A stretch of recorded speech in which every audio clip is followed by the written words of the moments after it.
আসসালামু আলাইকুম। আশা করছি সবাই ভালো আছো। তো এই তো দেখতেই পাচ্ছ তাল নেওয়া হচ্ছে আর কি।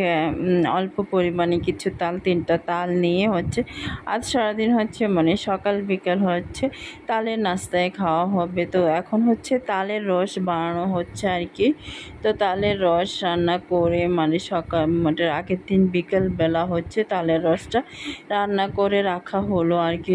তালের রসটা নিয়ে কিছুক্ষণ অনেকক্ষণ ঝাল দেওয়ার পরে নারকেল আর যদি একটু চিনি কেউ খেতে চাইলে দেওয়া যাবে আর কি, যে যেভাবে খায়। তো তালের রসটা রান্না হয়ে গেল।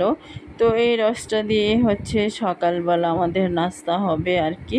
তো সকালবেলা কেউ মুড়ি, কেউ চাউল ভাজা দিয়ে খেতে পছন্দ করে। তো আমরা চাউল ভাজা করলাম, করে তালের রসটা দেখুন একদম মোলায়েম একটু ঘনত্ব হলো। তো এইভাবে খেতে ভালো লাগে, আসলে একটু ঠান্ডা তাল খেতে ভালো লাগে। তো এই তো আমি চাউল ভাজা দিয়ে খাবো আর কি। তো আসলে এইভাবে এই নাস্তাটা কিন্তু আমাদের অনেক ফেভারিট একটা খাবার এই সিজনে, তালের সিজনে।